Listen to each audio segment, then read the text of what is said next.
Buenos dias, our wonderful, amazing Puente familia. We're so excited that you're here as part of our Puente statewide Springs component. And as you know, our theme is love and healing in the time of uncertainty. My name is Josefina Canchola, and I'm the interim director of secondary programs, which is all of our middle school and high schools across the state of California. Again, we have really given a lot of thought to putting together the spring components. So I want to talk a little bit more about that, but before I go on, I do want to give a wonderful acknowledgement to the great work of our Puente Secondary team, which includes Melinda Martinez, who is our teacher coordinator for the secondary program, Steve Gonzalez, our counseling coordinator, Ms. Giselle Robertson, who is our middle school coordinator, and Anna Bach, who's our program assistant. I am so super blessed to work with such dedicated, talented, and passionate people. So un abrazote en agradecimiento, thankfulness to all these wonderful people. Secondly, as I was mentioning earlier, we have really given a lot of thought to the theme of love and healing in uncertain times. We've been in COVID mode for over 2 years now. And who would have expected, such a worldwide change that has impacted us on all levels, particularly in the field of education. I did want to mention before we start with our regular business that as we're looking at love and healing, I do want to acknowledge some of the recent losses that were felt at some of our school sites. Both Whittier High School lost a recent graduate, was one of their stellar students, and as well as Anaheim High School, who lost a student just over the weekend.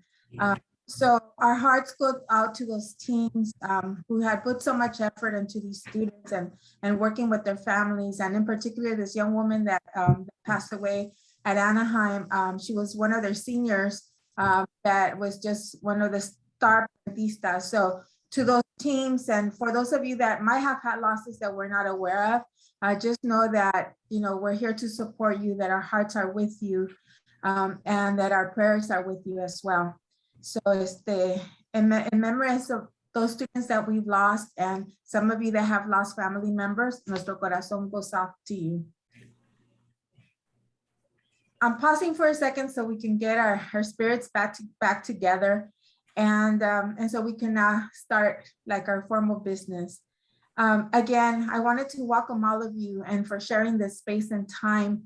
And you, as you already know, you're part of this amazing legacy that has now turned into 40 years of a revolution of educating students that are first generation college potential, students that have now been given an opportunity to succeed and excel because of Puente. And you are very much part of that fabric of the Puente mission and the Puente efforts. And again, congratulations to all of you for being part of that extraordinary momentum that is Puente.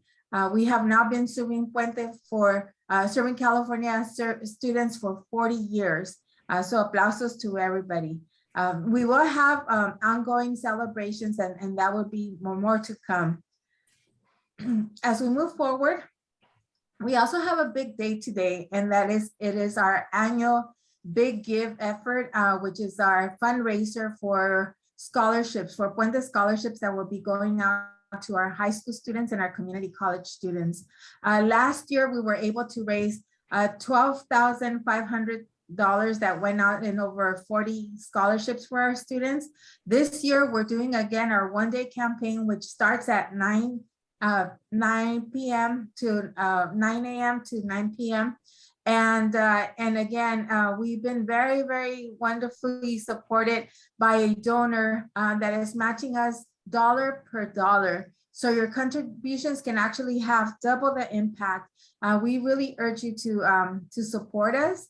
And again, we're starting already. It'll be going on till 9 p.m. tonight. And we hope that you find it in your hearts to give, even if it's something minimal. Remember, it's being matched. So it'll be double the impact. And we really hope that we can get the momentum to reach our $10,000 goal and even exceed it as we did last year. So in advance, thank you for your consideration of giving to our Puente student scholarships and supporting our scholars throughout the state of California. Muchas gracias. So we have some exciting news. For those of you that were not in last night's get together that we had in Puente at the statewide level, we have modified and changed and uplifted our Puente logo. As you might recall, the Puente in the past was a bridge that went from one side to the other. As we're really building our students and students are coming back, as mentors are coming back, even as Puente educators, we really felt that our logo had to reflect the two-way relationship of Puente to our scholars. They're now becoming part of the extended Puente Familia that is ongoing beyond their student experience. And so we wanted to make the new Puente logo reflect that. So if you notice, there is a change in our Puente logo, which we revealed to all of you last night. And so that is part of our exciting news, but we actually have more wonderful news to share with you. So as you know, Assembly Bill 101 that was written by Assembly Member Jose Medina, who represents the Riverside community, actually is requiring that ethnic studies be a requirement for graduation for the state of California. We in Puente really wanted to be in the forefront of the ethnic studies revolution. And as you know, we've already been for the last 40 years implementing Latino literature into the English component of our classes. So we wanted to go beyond that and to really work with a group of experts that are actually our Puente experts so that we can create an ethnic studies course that would be UC eligible. And so I wanted to really give out some special recognition to Melinda Martinez, who has been the heart and in the forefront of this effort, and who will be explaining in more detail about the classroom content. But I did want to tell you that our goal is to have 10 pilot schools throughout the state of California that are going to be implementing the Ethnic Studies Puente course by the next academic year. And our goal is to have 10. We already have 9 confirmed. Melinda, you want to move forward with introducing our great panelists? Yes. So we are so excited for this course. As you know, Puente, we are in our 40th year right now. And as Josefina was saying, we're in a really good position to really lead the way with ethnic studies. And we're super excited that it is not only right now a requirement coming into 24-25, but also to be able to offer our Puentistas a chance to have a Puente designed ethnic studies course. So this course is going to be in dovetail and complementing the 9th grade English course. And so it is written to be a 1-year G interdisciplinary academic elective.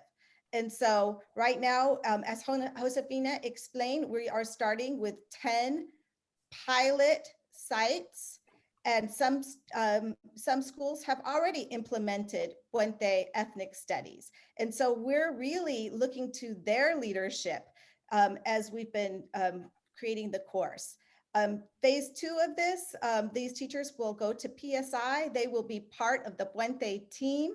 And we are really excited for this to, as the years continue, we're going to be adding more sites, more schools, and more ethnic studies and English courses that complement each other. And as we know, the learning is much, much deeper when you have cross-disciplinary teaching. And so we're super excited when our students are learning about linguistic justice, and doing their lengua unit in the English course. They're going to be getting more language to name those experiences in the ethnic studies course. The ethnic studies course could be taught by an English teacher or by a social studies teacher. So this will be the first year. We want to get ahead of the requirement. We want to be in a, by the time 24, 25 rolls around, we're going to be really ready for that. The second thing that will happen after this course is submitted through the portal for UCOP, what we'll do is we'll be redesigning the English course to really complement the ethnic studies course. And so this work has, of course, taken a lot of effort, and there's no way it could be done without our amazing Puente teachers and leaders in this. They've been doing this for a long time. They have lots of experience, and they're just amazing, amazing gentlemen that I've had the absolute privilege and honor to work with. And so I'm gonna ask for them to first of all, I'll go ahead and introduce you all, and then if you can speak about your experience with ethnic studies in Puente. So the first one I'm going to ask to talk would be Johnny Gonzalez. He's coming out of Desert Mirage High School. And then Luis Pinedo, he is also out of Desert Mirage High School, and he is our content guru extraordinaire. And then we have Gustavo Flores coming out of Norte Vista High School over in Riverside. And so please welcome our amazing ethnic studies teachers who are leading the way in this effort. Johnny. Thank you all. Thank you, Melinda. And thank you to the Puente program for giving us the opportunity to collaborate and build on this unique moment that we have. It's a unique moment, not only in the history of education in California, but also across the United States. So I think, to always reflect back on the work that's been done since the civil rights movement in the late, in the 1960s, it's important to always, pay tribute to the folks that have done the work prior to us and that have brought us to this point that we're at now.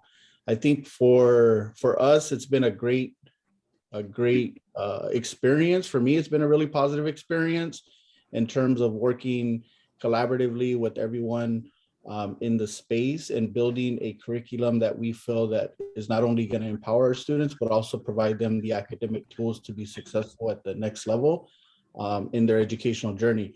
Most importantly, when we started to look at the course, we decided to move to a thematic-based course. So it's thematic-based, it's 4 units. We feel like the units are going to align really well with is already currently some of the work that we're already currently doing in the English classes.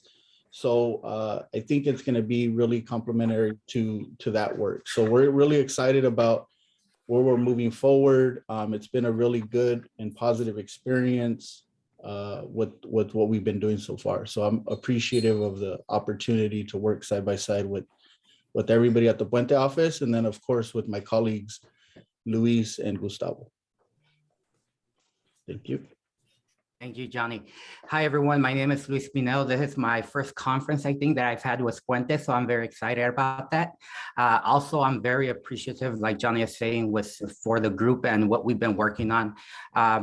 My experience in it has been very positive. We are working hard to try and create a course that's going to be also very much, how can you say it, flexible for the different teachers that are going to be teaching it.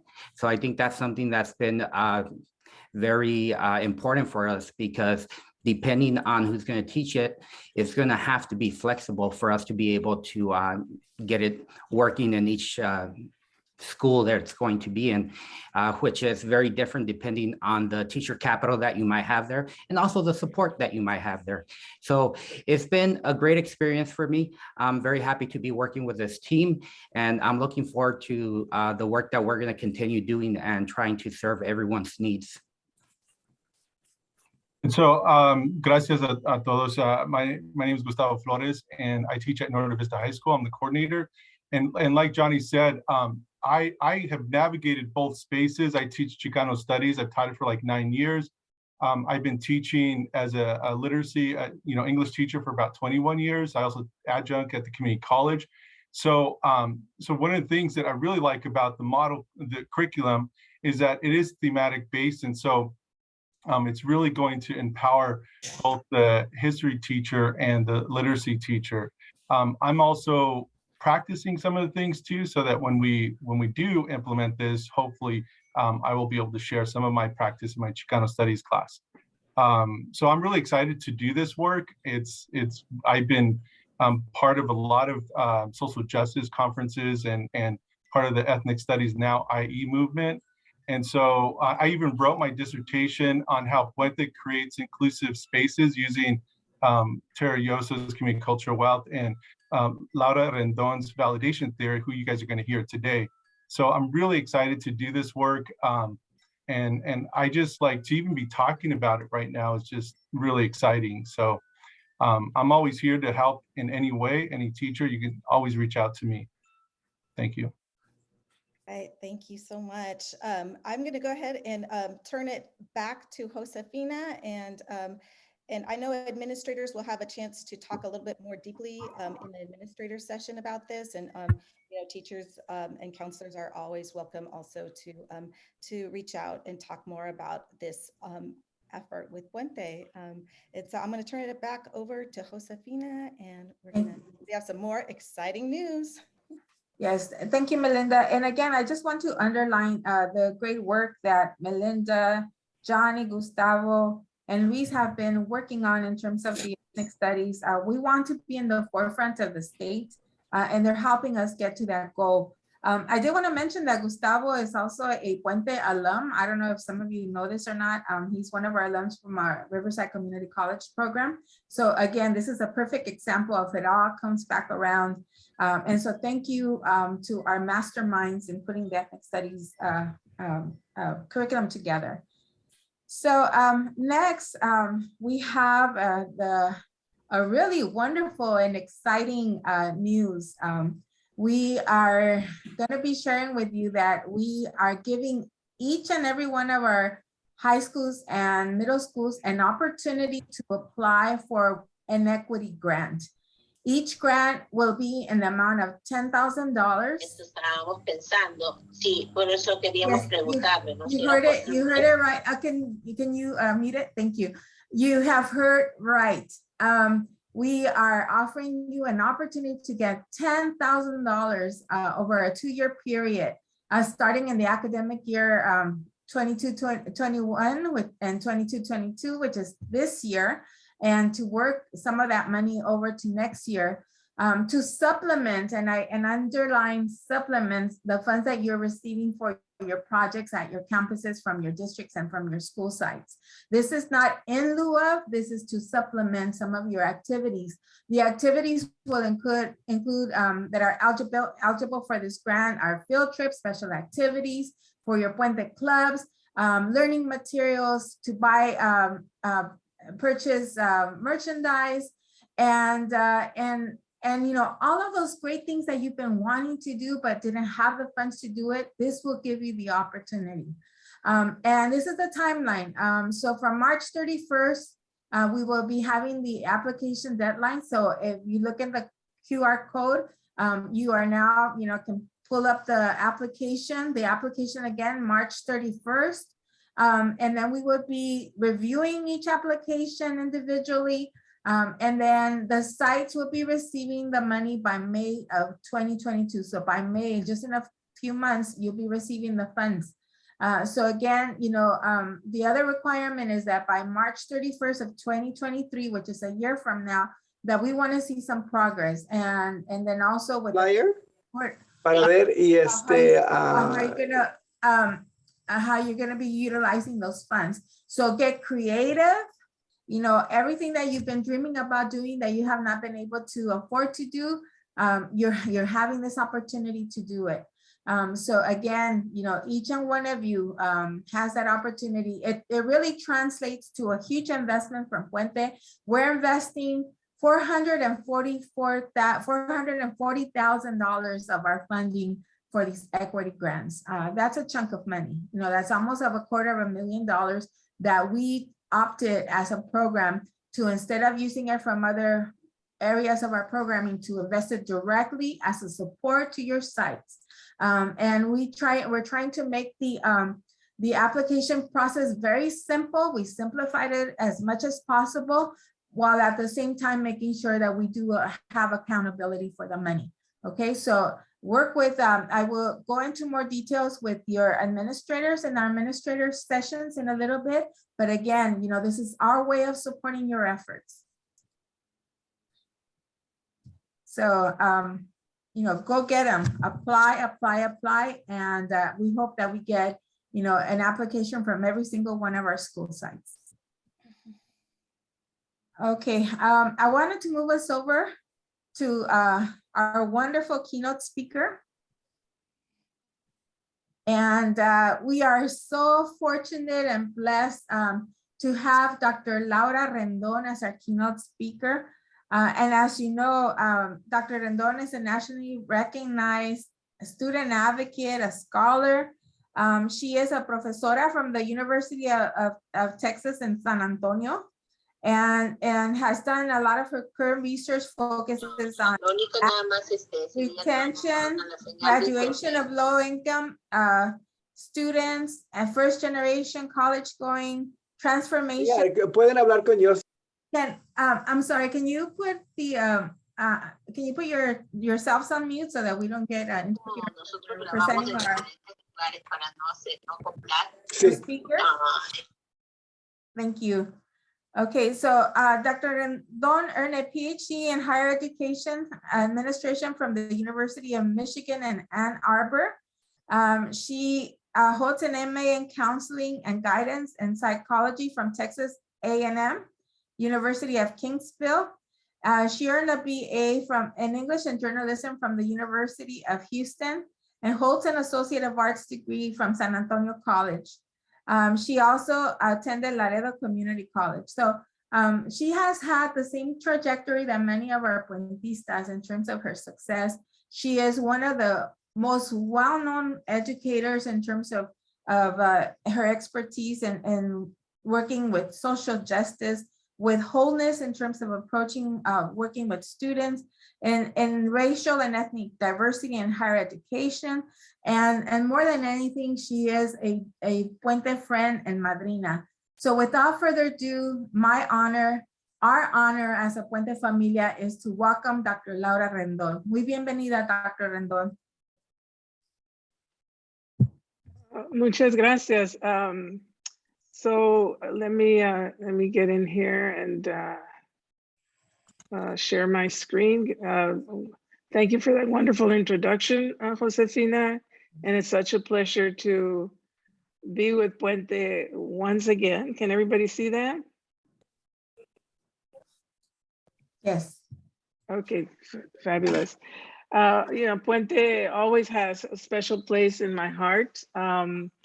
Since the 80s, I've known about you, so I've been around a long time myself, and I congratulate you on everything that you're doing for so many students who grow up with hopes and dreams, but often don't know how to realize them. So I'm one of those kids who grew up along the US-Mexico border in Laredo, Texas. And this is my 6th birthday. I'm the kid in the middle. To my right is my sister, Ileana, who went on to be a high school English teacher. And to my left is my cousin, Elma, who went on to be a social worker. You can see the house where we used to live in the background. It's not a very nice house.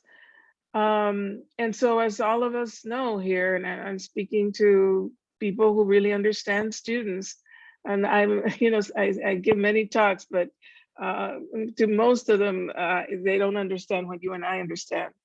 That, you know, growing up in poverty means you don't have health care. It means you don't have the right nutrition, that you don't go to the best schools with the best teachers.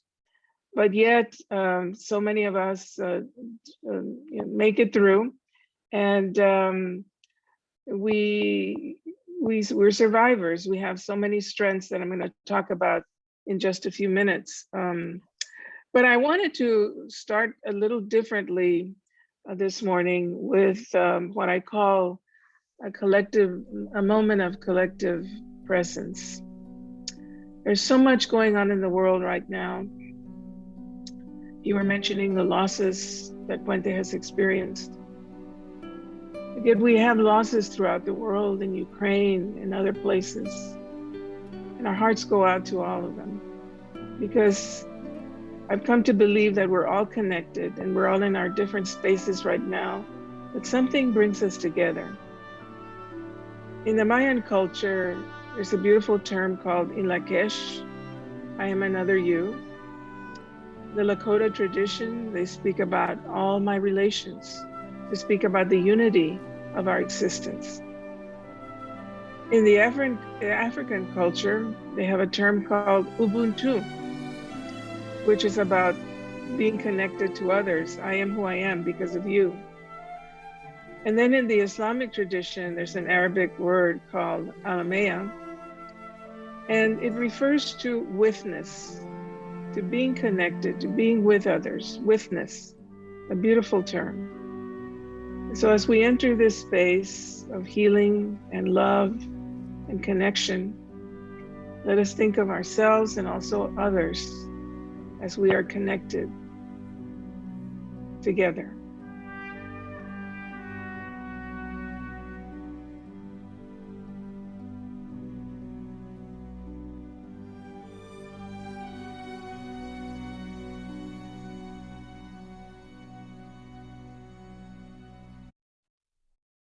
And so I want to begin today by talking about the importance of our love and our caring for students, and about humanizing education through what I call validating relationships. Some of you know my theory of validation, and I can tell you that validation has never been more popular. People are really embracing this theory. So I want to begin by asking all of you, and I'm going to ask, I think it was Ana who's going to moderate the chat function. If it's somebody else, that's okay. But I'd like for you to think about the one person in your life who is there for you no matter what. That person who lifts you up, who believes in you. That person who is caring and supportive. Who would that person be? Maybe you have more than one. So if you could just down a word or two. And Ana, is it you that's going to be monitoring the chat function? I can read it off. Okay, so what's coming in, Ana?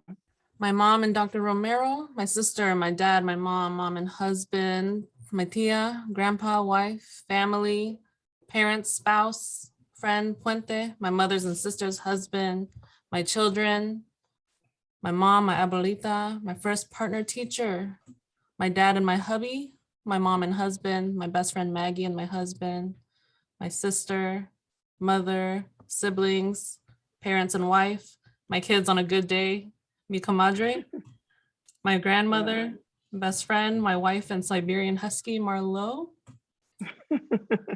Okay, well, thank you. I mean, those are,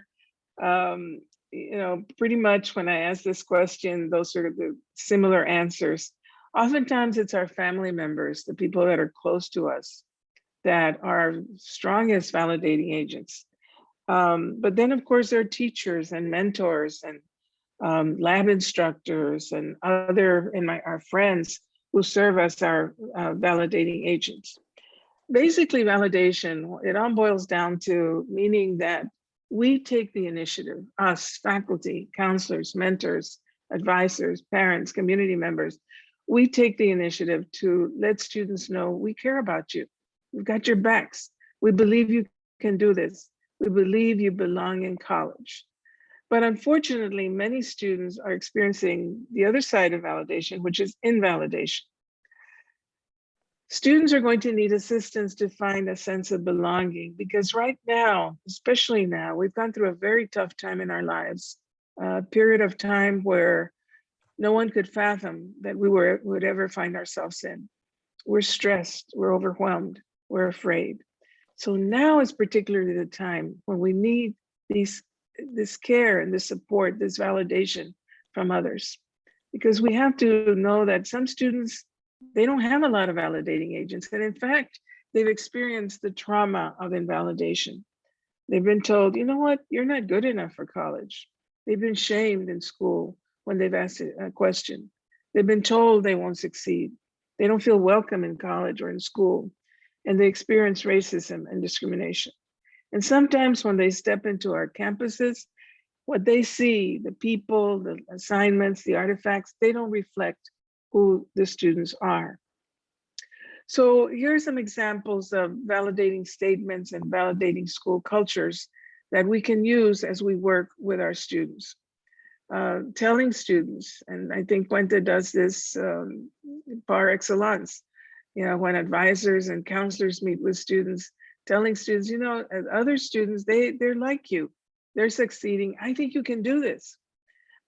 Students have told me that they're scientists because their advisor said to them, you have what it takes to do science. Telling students, your writing, it's improving. Keep going, keep writing. You're going to be a great writer. Tell me a little bit about you. Are you the first to go to college or graduate from high school? Your family's going to be so proud. I know things are difficult right now. Are you okay? How are you feeling? How can I help? What would you like to study? What is meaning for you? What's important? Those are statements that we can make that are validating for our students. In terms of school cultures, ensuring that their cultures are represented in the curriculum and institutional policies and communications. I'm really happy to hear about this new ethnic studies course, because that's a way to validate students. They're going to see that their history and their culture is represented in what they learn. That's academic validation.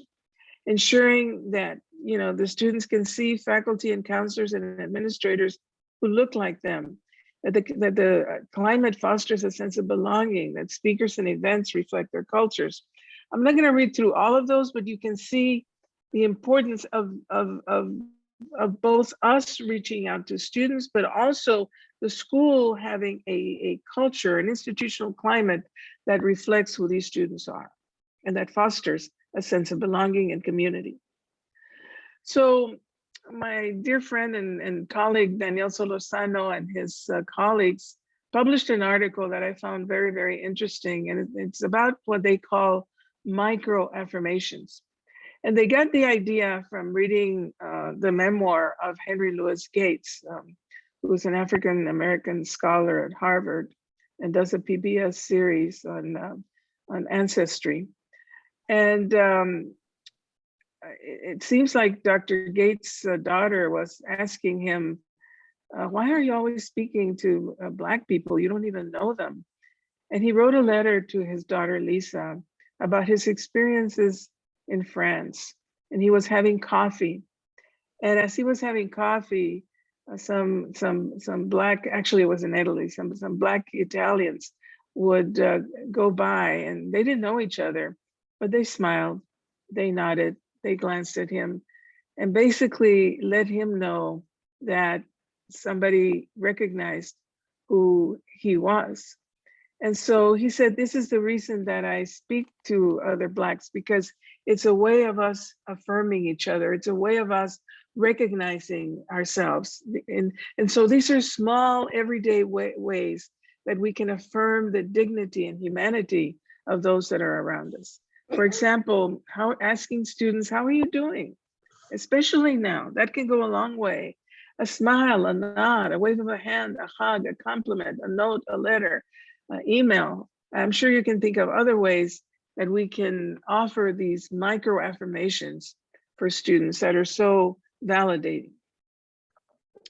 So I also, I love Lizzo, and I know that many of you know Lizzo and know her as a Grammy Award-winning singer, songwriter, and flutist.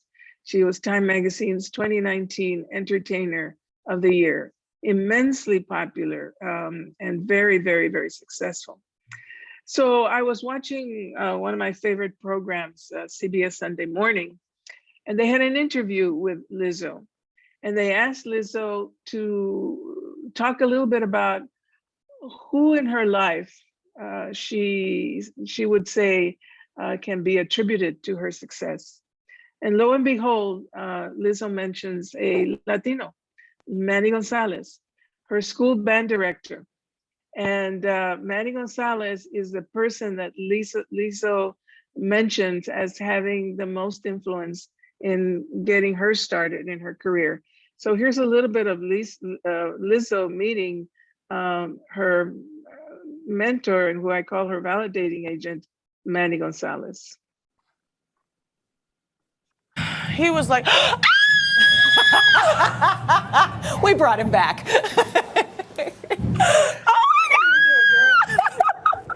How you doing? Oh my God, I'm so good. Oh my God. I'm very proud of you. Thank you. You've been doing good. Wow, I did it, didn't I?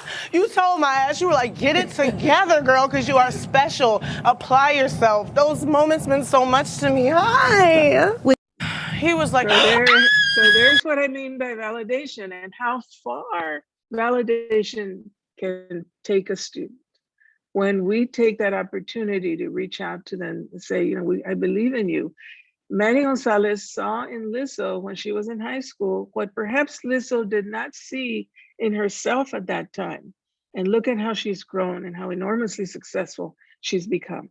We need more Manny Gonzalez's in our schools. So this is an actual Puente student in Torrance, California, and the Puente project.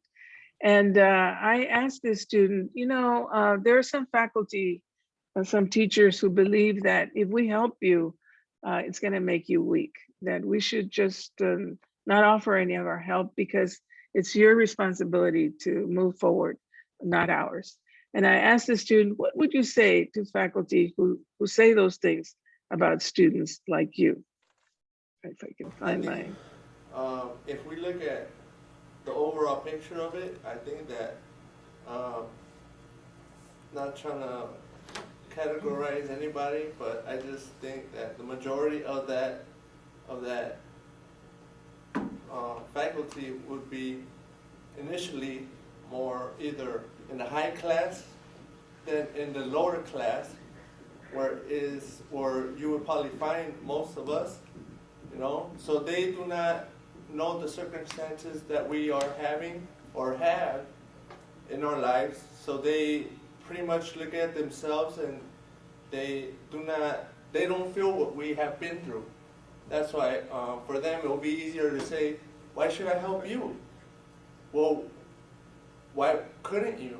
You know how you expect us to get off or to get out of our comfort zone. How about you do that for us? So I was very happy to hear what he said, because it really speaks to some faculty who don't understand these students because they've never had those experiences. And so it's important for teachers and mentors and advisors to understand the experiences of these students. They are not like wealthy, privileged students. So another thing about validation is it has a long-lasting impact. I saw this very interesting PBS documentary.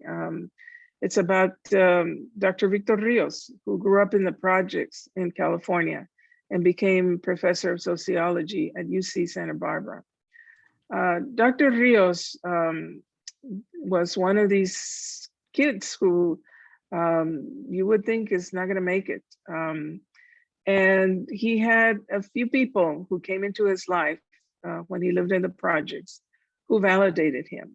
He now goes back and works with students who are similar to him.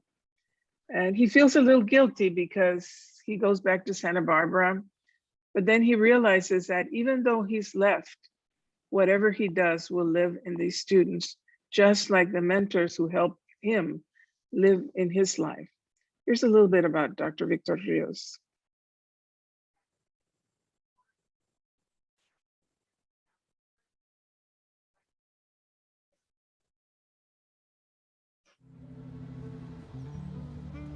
What's up, gentlemen?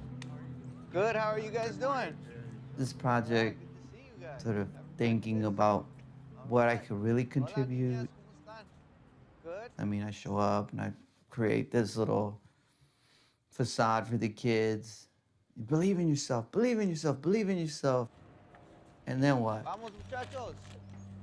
They're facing punitive social control. They're facing mass incarceration. They're facing the school to prison pipeline. For me to show up and say, you can do it, you can do it, you can do it, but I'm going back to my nice little neighborhood in Santa Barbara, really, you know, haunts me every day. And the only way that I can sort of be at peace with myself is to say, wait a minute, the people that walked in and out of my life who told me I could do it, who told me they believed in me and that I could believe in myself, they were only there for phases, 6 months, a year, and they would leave too. But they continued to live inside of me.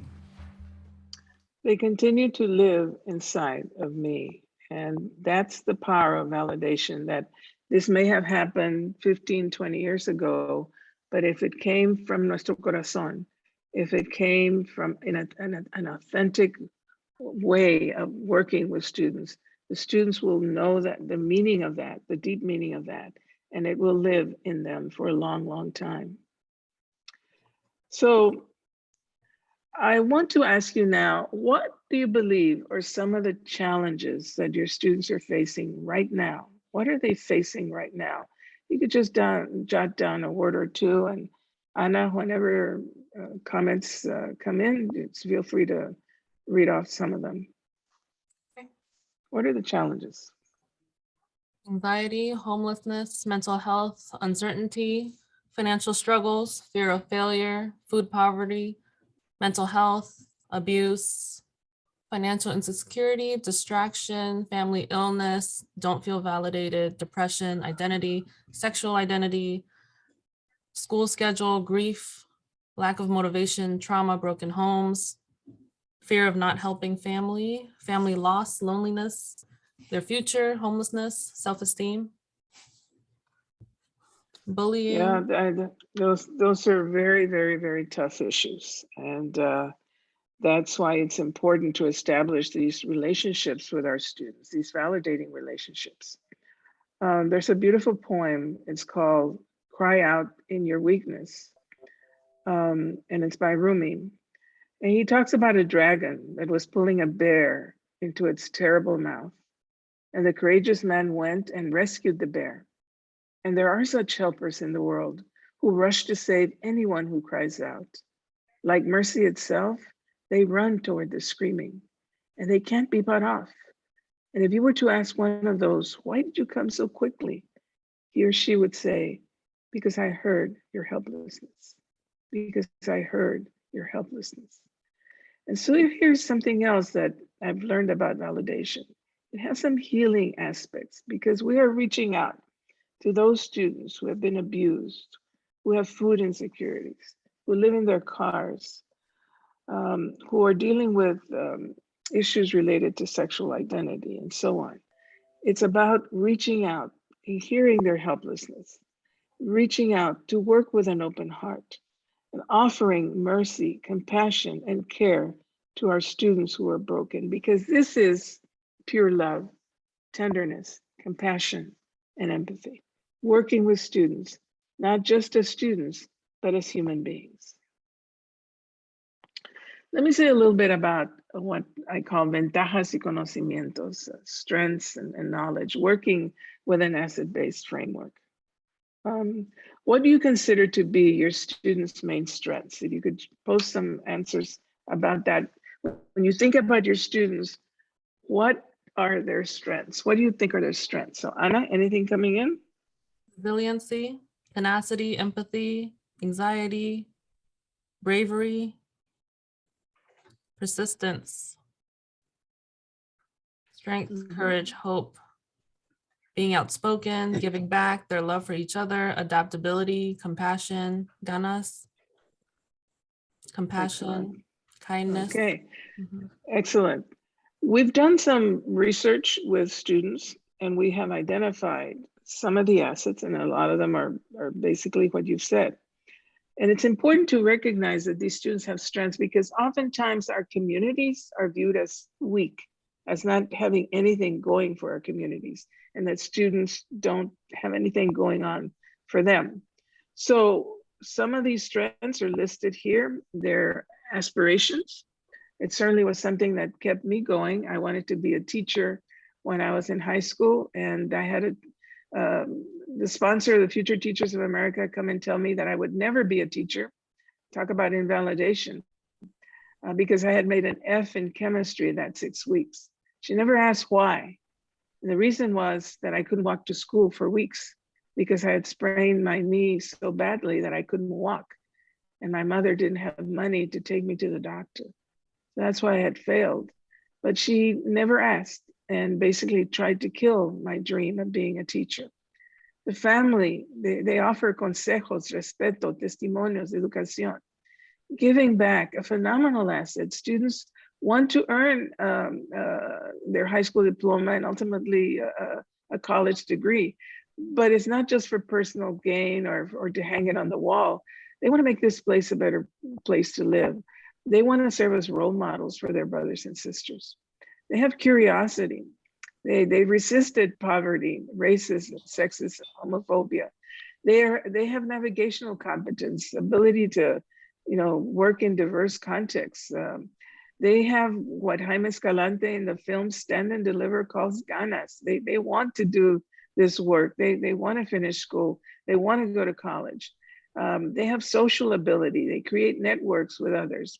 And they have a strong sense of spirituality and faith. So those are some of the strong ventajas y conocimientos of our students. I want to turn my attention now to what I call senti-pensante pedagogy, a sensing thinking approach to teaching and learning, and the importance of working with students with a pedagogy of justice and equity, but also of caring and support, and that reflects their cultural backgrounds.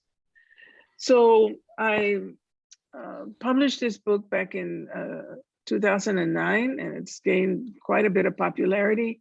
As we speak, I'm in the middle of making some updates so that I have a second edition, hopefully to come out next year. But Senti Pensante is a culturally validating, it's a deep learning experience, and it's going to address the balance between intellectual, social, emotional, and inner life skill development. It's going to connect pedagogy to equity and justice.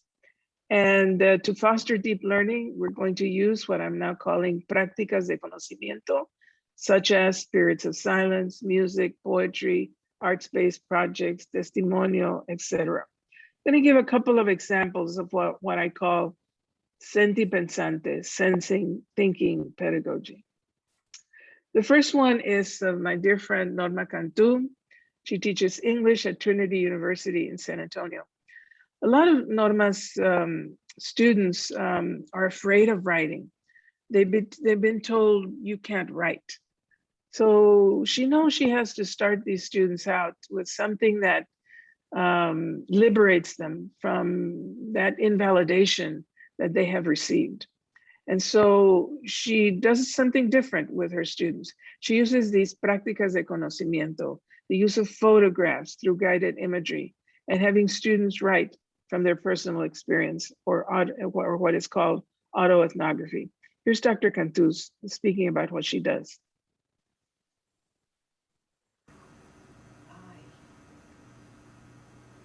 I guess the writing, whenever we work with writing, we're really working with spiritual things. And before I even wrote Canicula, I used to have an exercise for my students to remember a photograph of themselves as children and write about it.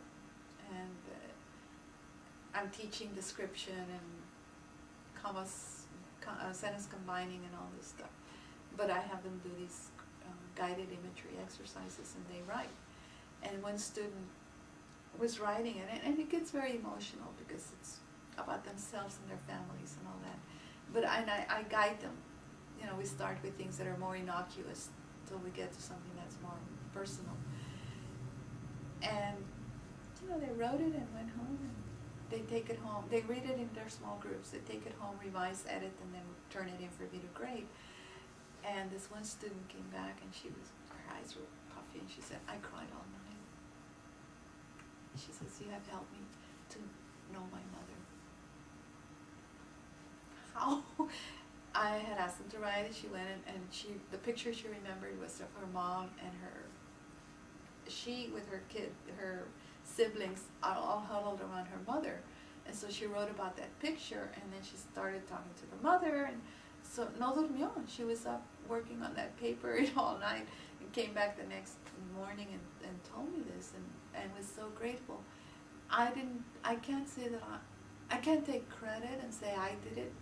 I allowed it to happen. And those are the kinds of moments. I mean, this is just one example of how something worked. So writing from these photographs, writing from what students know, something that is familiar to them, is something very, very important to get these students to feel comfortable and confident with their writing ability. Here's another way that we can do sentipensante pedagogy. This is what I would call socially driven poetry and contemplative performance. So that students write the poem, but also perform the poem. As an example of that is, I'm taking this from the documentary Louder Than a Bomb. It's the world's largest youth poetry slam. It's held in Chicago. And I was very taken by a poem recited by a student called Nova Vernable. Many of these students that go to this slam are from low-income communities. She writes a poem called Apartment on Austin. And she talks about her father who was an addict. And as a little girl, she would take care of him and her younger brother who suffered from diabetes. So the prácticas de conocimiento being employed here are contemplative writing and contemplative performance. Here's Nova performing Apartment in Austin. My father grew up in a neighborhood where he got it bad from both sides, Black people, white people, just because he was mixed. And as a result, because he grew up fighting, he grew up aggressive. And as a father, he was aggressive. When my parents got divorced, we thought that we didn't have to see him anymore. It turned out that we had to go there 4 out of 7 days of the week. There are always sirens outside your place. Your condo always seemed to lean to the left. The cement windows rusted like overused water pipes. We lived on the first floor. What she writes about is hardcore, raw stuff. And when she says it, she gets in that place. So when she's on stage, you're there with her. Our condo door was tainted white, like a 3-year-old sock washed every week. The walls were the 49ers, and the carpet was rough, like tangled hair. Everything you had no room for piled onto shelf like children. I fell into the caregiver role. I took care of him. I braided his hair before he went to work. I ironed his clothes. I woke him up before he went to work. You would always ask me to make your drinks. Measure liquid with the width of my 9-year-old fingers, 4 fingers sangria, 2 gin, 2 tonic, and 1 lemon juice. I grew older and I said, I can't do this anymore. And so I left. By the time I was 10, I was your wife, your sister, your mother, your best friend, and you were bitter. I would feed you chicken soup when you were sick, kiss your forehead to see how bad your fever was. But I'm 17 now, and we don't even talk. And sometimes I wish I could tell you how much I miss you. How I want to wrap my arms around your sunken stomach like tissue paper, that I love you. Wish that you were here to be my Papa G again. So you would know that I have a boyfriend that loves me more than you ever used to.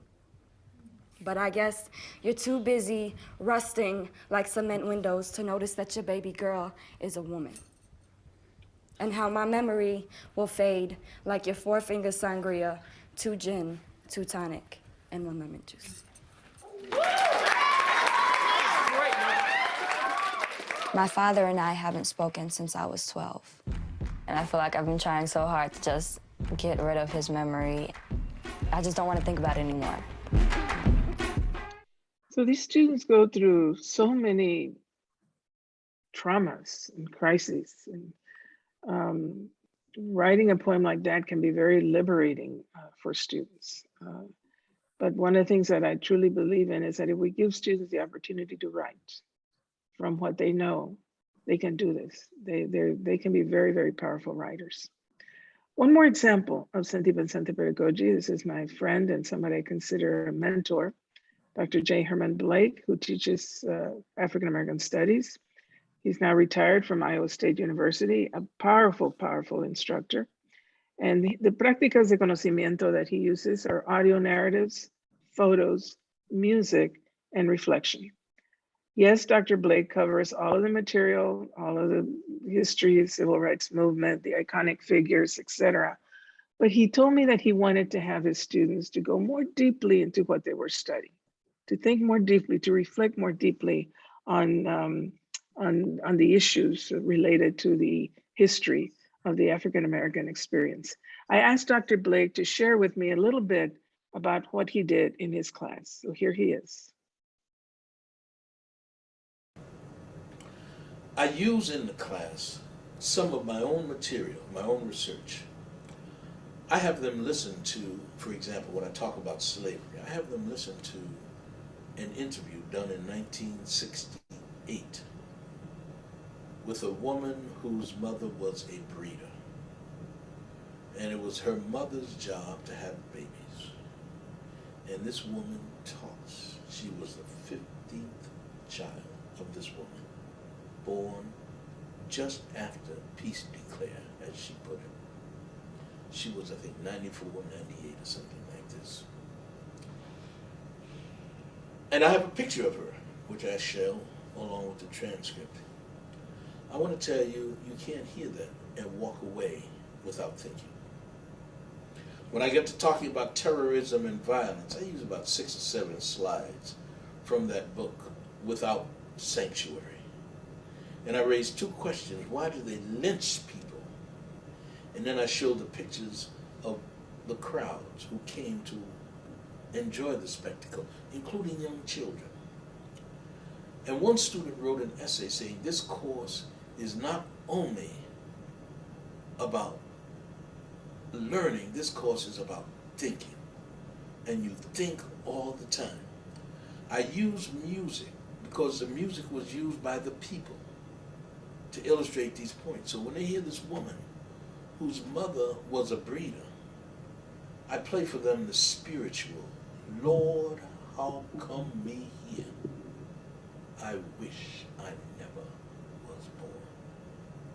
When they see those slides about how people have been misused and mistreated, I had them listen to Nina Simone singing Strange Fruit.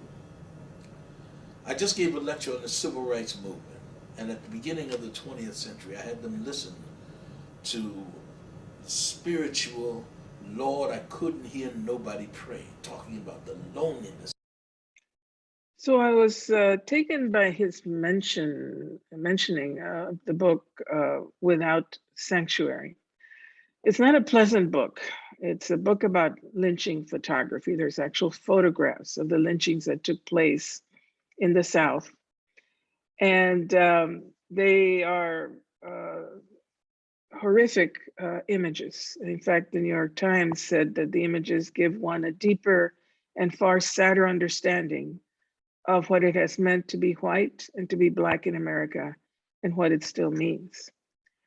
So as students view these horrible images, he has them listen to the song Strange Fruit. So originally performed by Billie Holiday. There are other versions. Nina Simone does a powerful version. And the strange fruit, of course, refers to the bodies hanging from the trees. I'll just read the first 4 lines. Southern trees bear strange fruit, blood on the leaves and blood at the root. Black bodies swinging in the southern breeze, strange fruit hanging from the poplar trees. Billie Holiday would sing this song, and oftentimes she was arrested because the federal government did not want her bringing what was going on in the South to the forefront of American society. But she sang it anyway. So here's Billie Holiday singing a little bit of Strange Fruit. Southern trees bear strange fruit, blood on the leaves and blood at the root, black bodies swinging in the southern breeze, strange fruit hanging from the poplar tree. Southern trees. So, as I mentioned, I mean, there are other versions of Strange Fruit, including a film that was on Hulu, I believe, last year with Andra Day playing Billie Holiday. If you have a chance, that's a great film that shows you the controversies related to the song Strange Fruit. But you can see here how Dr. Blake incorporates music, incorporates a lot of reflection, and the storytelling. All of these are important ways to engage students more deeply in the material. So oftentimes I get asked, where did you get this word, sentipensante? And when I was a faculty member at Cal State Long Beach, a student from UCLA referred me to Eduardo Galeano's The Book of Embraces. And I opened the book and there was this beautiful passage called The Celebration of the Marriage of Heart and Mind. Why does one write if not to put one's species together? From the moment that we enter school or church, education chops us into pieces. It teaches us to divorce soul from body and mind from heart. The fishermen of the Colombian coast must be learned doctors of ethics and morality, for they invented the word sentipensante, feeling, thinking, to define a language that speaks the truth. And so there was my word. I call it sentipensante pedagogy, because Orlando Falsborda is really the originator of the term. He worked with a fisherman. He was doing ethnographic research with a fisherman in Colombia. And the fishermen, I mean, they don't have the education that you and I have, but they knew the seas, they knew the stars, they knew the moon, they knew the currents. They told Orlando, somos sentipensantes, meaning they could simultaneously engage feeling and thinking processes to learn to fish, to survive. And so that's the origin of the word, sentipensante pedagogy. So I offer all of this information to all of you as you move forward with your beautiful work. I know that you're the leaders in really serving as catalysts for change for our students. As Dolores Huerta says, every moment is an organizing opportunity, every person a potential activist, every minute a chance to change the world. So our moment is now.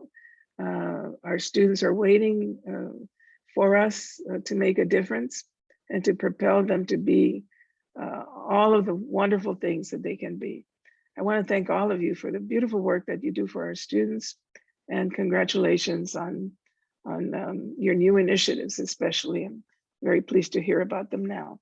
So I'm going to turn it over for Q&A, or I'm not sure, I think there's a break also happening. So I'm turn it over to our host. Muchísimas gracias.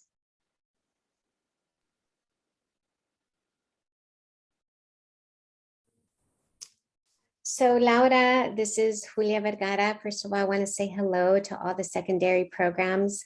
And Laura, Dr. Rendón, I feel so fortunate that you were here with us for the beginning of the hour to introduce your ideas. I remember growing up, often teachers telling me to think, to make decisions with my mind and not my heart. And I think that was something that we were often taught. And I think you're teaching us that it's okay to merge the two and to really think and feel about the decisions that we make with our students and the decisions that we make every day.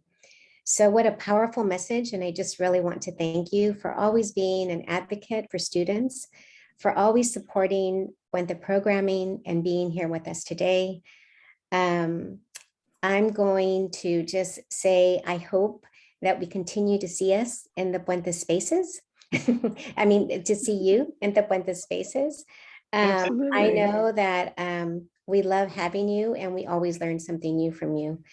I'm going to turn it over to Melinda so she can take us on to what's happening next. Thank you, Dr. Rendón. Gracias.